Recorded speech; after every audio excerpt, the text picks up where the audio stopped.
de Deus para não pregar em Nínive. Jonas tinha os seus motivos para não pregar na grande cidade de Nínive. Como muitas vezes eu e você temos algum motivo para não pregar a palavra do Senhor para aquele vizinho chato, para não pregar a palavra do Senhor para aquele colega de trabalho que você não gosta. Mas isso está certo? Eu pergunto. Isso está certo? O Espírito Santo de Deus pergunta. Não. Nós devemos pregar a palavra do Senhor a toda criatura, não importa a raça, língua, o povo que ela pertence, tribo ou nação, não importa a sua cultura, os seus pensamentos. Nós temos de pregar o Evangelho de Jesus Cristo a toda criatura. Deus, e Jonas ouviu a palavra do Senhor lá no primeiro capítulo. Eu acho interessante que o livro de Jonas ele funciona como uma gangorra. É um diálogo entre o Criador com a criatura. No primeiro capítulo está escrito: e veio a palavra do Senhor a Jonas. No segundo capítulo está escrito: e orou Jonas ao Senhor. Glória. No terceiro capítulo está escrito: e veio a palavra do Senhor segunda vez a Jonas. E no quarto capítulo está escrito, no segundo versículo: e orou ao Senhor e disse. Ou seja, meu Deus, é um diálogo entre o Criador e a criatura. O Senhor disse a Jonas, então Jonas vai e ora ao Senhor, e o Senhor responde a Jonas, e Jonas vai e fala com o Senhor. Assim também deve ser nas nossas vidas. Devemos ter intimidade com o Pai. Devemos estar sempre em espírito de oração, conversando com o Senhor Jesus Cristo, conversando com o Espírito Santo de Deus. Glória! Mas muitas vezes nós não fazemos isso. Muitas vezes nós queremos ficar em nossas casas apenas mexendo no celular, assistindo alguma série de televisão. Muitas vezes nós nos pegamos conversando com amigos no WhatsApp, mas deixamos de falar com o Criador da vida, com o Autor da vida. Deixamos de falar com o nosso Pai, deixamos de falar com o nosso Mestre, para poder estar fofocando no WhatsApp. Aleluia! Deixa de tomar conta da vida do outro, meu irmão, minha irmã. E vai pode agir em seu favor. Eita glória! Oh, aleluia! E Deus disse a Jonas: levanta-te e vai à grande cidade de Nínive, meu pastor. E eu acho interessante que Nínive é uma das primeiras cidades que aparece na Bíblia Sagrada. Nínive foi uma das primeiras cidades que aparece na Bíblia, logo após o dilúvio. Se não me falha a memória, foi Nimrod quem construiu Nínive. Nimrod construiu Nínive. Então dá para se ter uma ideia, uma noção de como era a conduta daquele povo, como era a cultura daquele povo. Deixa eu dizer uma coisa para vocês: se chegasse um profeta em Nínive, digamos que Wagner vai pregar em Nínive, lá no tempo de Jonas, receba. Porém, os ninivitas não gostaram da pregação que saiu da boca do nosso irmão Wagner. O que eles faziam? Eles debolavam. Misericórdia, irmão. Eles debolavam o profeta, meu Deus, e penduravam uma estaca em seus muros, para que todo mundo que passasse visse o testemunho de Jesus e não quisesse pregar outros deuses, outras religiões na cidade de Nínive. E Jonas sabia disso, então ele teve medo. E Jonas, ele não foi para Nínive, mas mas ele quis pegar um navio para Tarsis. Então ele desceu a Jope. E em Jope, aleluia, no porto, ele paga sua passagem para Tarsis. Ele entra na embarcação, ele olha assim, olha para lá, olha para cá, e aí perguntam para ele: o que você está fazendo aqui? E ele fala: eu estou fugindo do meu Deus. E como aquelas pessoas não conheciam a Deus, deixaram ele ali e pensaram: é só mais um Deus, que mal vai fazer se ajudarmos ele? Aleluia. E Jonas então ele desce e vai para o porão da embarcação, digamos assim. E lá ele começa a cochilar. A embarcação sai. Aleluia. Porém começa uma grande tempestade na vida daqueles homens, porque eles ajudaram o profeta, que deveria estar pregando a palavra de Deus, a fugir da presença de Deus. O Espírito Santo está dizendo aqui nesta hora: oh, aleluia, aleluia. Cuidado com quem você ajuda. Cuidado com quem você vai ajudar e coloca dentro da sua casa. A sua casa é um refúgio para você e para os seus. Aleluia. Mas se você colocar quem você não deve dentro da sua casa, Deus vai mandar uma tempestade. Aleluia. E o barco vai balançar. Oh, aleluia. Jonas estava dormindo. E assim acontece quando a gente ajuda alguém que não é para ajudar. A gente sofre ali tentando ajudar, e aquela pessoa parece que já está no terceiro sono. Está nem aí para a vida.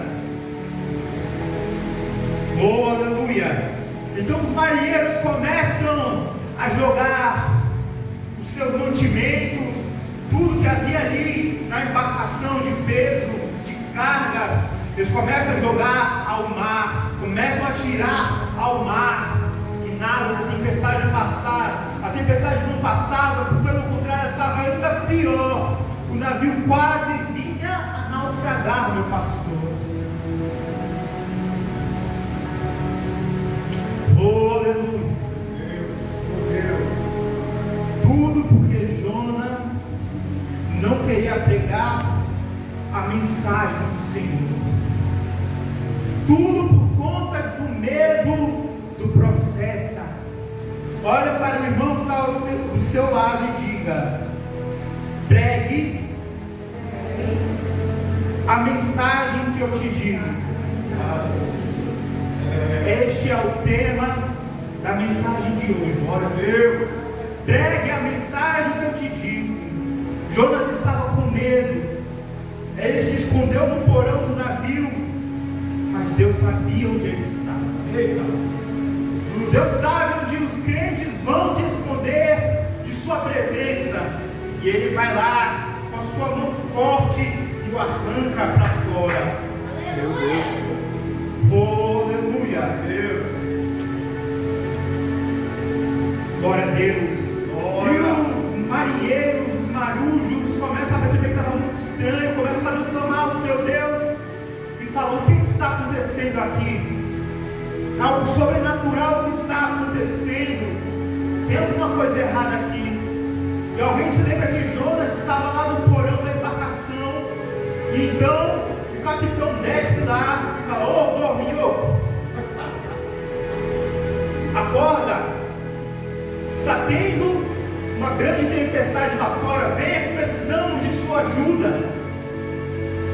Então Jonas vai, se levanta. Jonas sabia o que estava acontecendo, mas ele estava calado. Ele não falou o que ele sabia que estava acontecendo. Então eles lançaram sortes entre si. Vamos imaginar que eles lançaram as sortes no palitinho. Quem tirasse o palitinho menor iria ter de falar o que estava acontecendo, porque essa é uma das formas mais antigas de lançar sorte. Então eles pegaram esses palitinhos e Jonas pegou o palitinho menor. E olharam assim para Jonas e falaram: é o que? É o que está acontecendo? Me diga quem tu és, quem é o teu povo, de onde você vem, qual é a tua terra. E então Jonas vai olhar para ele e vai falar: eu me chamo Jonas, sou profeta do Senhor, que criou os céus, o mar e a terra seca. Então aqueles marinheiros ficaram espantados, porque, como eu já disse na mensagem, Jonas havia falado para eles que ele havia feito, estava fugindo da presença do Senhor. Então eles perguntaram: o que devemos fazer para que as tempestades cessem? Afinal de contas, Jonas era profeta, então ele sabia o que deveria fazer. Então Jonas disse: me lancem no mar, que a tempestade certamente irá cessar. Aqueles homens não queriam fazê-lo. Eles disseram a Deus que não caia o sangue deste homem sobre nós. Então o lançaram no mar. Quando Jonas caiu na água, veio um grande peixe. A Bíblia diz um grande peixe, não foi uma baleia, como muitos contam. Foi um grande peixe que engoliu Jonas, ainda vivo. E a palavra do Senhor vai dizer que imediatamente a tempestade cessou. Aleluia! Escute bem, olha o que está dizendo aqui. Quando você deixar alguns vínculos, alguns laços, então a tempestade irá cessar. Meu Deus! E essa tempestade na sua vida, na sua casa, no seu casamento, muitas vezes o casamento está uma bagunça, mas por quê? Porque a mulher coloca a amiga dentro de casa, aquela amiga que não devia, e ela começa a olhar para as coisas dentro de casa, começa a olhar para os filhos e começa a olhar para o marido. Muitas vezes as coisas não dão certo e colocamos pessoas que não devemos dentro de casa. E o Espírito está dizendo: se afaste de certas amizades, se afaste de certas pessoas. Você é forte. Oh, aleluia. Então a palavra do Senhor vai dizer que Jonas orou a Deus do ventre do peixe, dizendo que a alma dele passou pelas profundezas do abismo. Oh, aleluia. Por debaixo das montanhas. Oh, aleluia. Jesus disse: ó geração maligna, o único sinal que vocês terão é o sinal de Jonas, que ficou 3 dias e 3 noites no seio da terra. Aleluia. Oh, aleluia. Porque aquela geração pedia um sinal. Aquela geração pedia um sinal para saber se Jesus Cristo era verdadeiramente o Messias, o Mashiach que eles esperavam. Então Jesus Cristo disse essas palavras, que eles teriam apenas o sinal de Jonas. E o que aconteceu com Jesus? Jesus morreu pendurado numa cruz e ficou 3 dias e 3 noites no seio da terra, morto. Ele disse que este era o sinal de Jonas. Então eu pergunto para vocês: o que aconteceu com Jonas? Ele morreu. Jonas estava morto. Jonas veio a falecer, ele veio a óbito dentro do ventre do peixe. Porém o Senhor Deus ouviu a oração de Jonas, teve misericórdia. Então Deus ordenou que o fôlego de vida voltasse a Jonas, e o peixe que cuspisse Jonas na terra firme. Eu imagino as crianças brincando na praia e um homem como se estivesse sepultado nas algas marinhas, todo enfaixado de algas, retornando à vida na praia. Aleluia, oh glória. Era o Espírito de Deus que estava voltando para ele.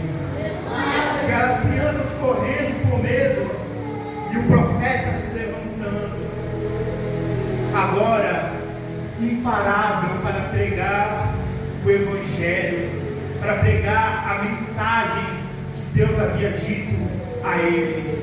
E veio a palavra do Senhor segunda vez a Jonas, dizendo: levanta-te e vai à grande cidade de Nínive e prega contra ela a mensagem que eu te digo. Muitas vezes nós temos medo de pregar a mensagem que Cristo nos confiou. Essa geração que está aqui hoje, esta presente geração, não é muito diferente da geração de Jonas, lá em Nínive, corrompida. Esta geração de hoje não é muito diferente da geração dos tempos de Jesus Cristo, lá em Jerusalém, maligna, como diz a palavra. Essa geração de hoje é tão podre quanto. Posso ouvir glória a Deus? Glória a Deus. E você muitas vezes tem medo de pregar contra o pecado. Você muitas vezes tem medo de pregar o arrependimento. Mas o Espírito Santo está dizendo aqui essa noite, que está escrito no versículo 2, no capítulo 3, do livro de Jonas, para a sua igreja: pregue contra ela a mensagem que eu te digo. Que Jonas entrou na cidade de Nínive, imparável, meu pastor, implacável para pregar o Evangelho. Ele não tinha medo de mais nada, havia presenciado a morte com os próprios olhos. Porque muitas vezes nós esperamos viver uma experiência não tão boa, de quase morte, para poder começar a pregar o Evangelho de Cristo, para começar a pregar a mensagem que Cristo nos concede, nos confia. Não espere esse momento chegar em sua vida, apenas pregue a palavra do Senhor, dia após dia, noite após noite, sem cessar. Oh, aleluia! Glória a Deus. Jonas tinha um caminho de 3 dias para percorrer na grande cidade de Nínive, pregando o Evangelho. Mas a palavra do Senhor vai dizer que já no primeiro dia, aquelas palavras chegaram nos ouvidos do rei de Nínive. E o rei de Nínive, ele faz um decreto para que fizessem um jejum nacional e que se cobrissem de panos de saco e colocassem cinzas nas suas cabeças. O próprio rei se despiu das suas vestimentas reais, saiu do seu trono, sentou-se no chão, tirou a coroa de sua cabeça, reconhecendo que não era ninguém,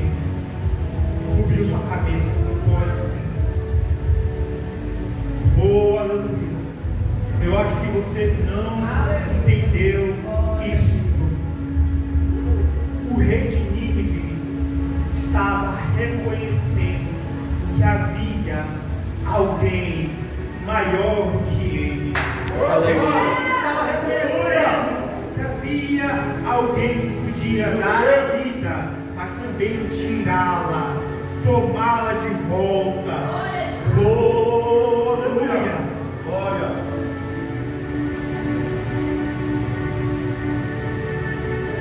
Então, toda aquela cidade de Nínive,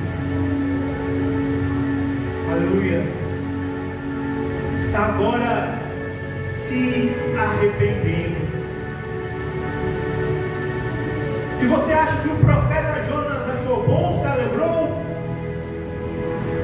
Não, pelo contrário. Jonas achou ruim que a sua pregação estava surtindo efeito. Muitos pregadores acham ruim quando a pregação surte o efeito predito pela palavra, esperado pela palavra. Por quê? Porque eles querem que ela tenha o efeito que está no seu coração. Eles querem que seja para o seu benefício próprio.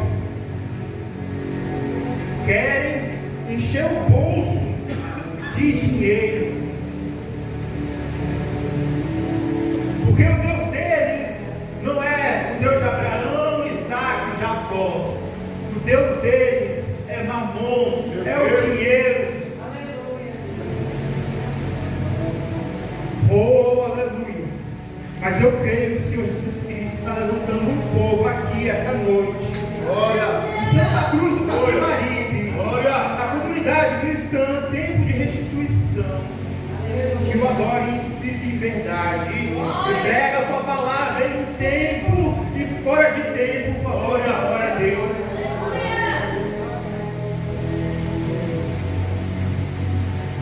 Oh, aleluia! Jonas não gostou nem um pouquinho que o povo estava se arrependendo.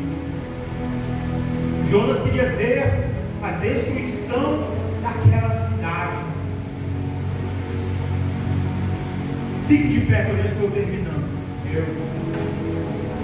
Aleluia. Jonas queria ver aquela cidade em ruínas. Mas deixa eu te dizer uma coisa. A palavra do Senhor diz que o nosso Deus ele é longânimo, ele é tardio para poder operar com o seu juízo, para poder vir com a sua mão e pesar sobre os mortais. Por quê? Porque nosso Deus ele é amor, ele também é fogo consumidor. É verdade. Mas antes de tudo, ele é amor. Esta é uma característica pessoal de Deus. Ele é amor, ele é longânimo, tardio em irar-se. Então Deus ele teve misericórdia da cidade de Nínive. Eu não irei pregar em cima do capítulo 4 de Jonas, vou deixar para você ler na sua casa, vou pregar depois. Para você ler na sua casa, para que o Espírito Santo, eu sei que o Espírito Santo vai certamente falar com cada um de vocês neste capítulo específico. Glória a Deus! Eu quero agradecer a Deus pela vida de cada um dos irmãos que aqui estão, pela paciência, pelo carinho com a minha pessoa, por me ouvirem, me escutarem. Às vezes eu não prego como esperava, como os irmãos esperam. Eu não sei se hoje eu supri com as expectativas dos irmãos, mas eu creio numa coisa: a semente foi lançada, a semente foi regada, e o Espírito Santo de Deus dará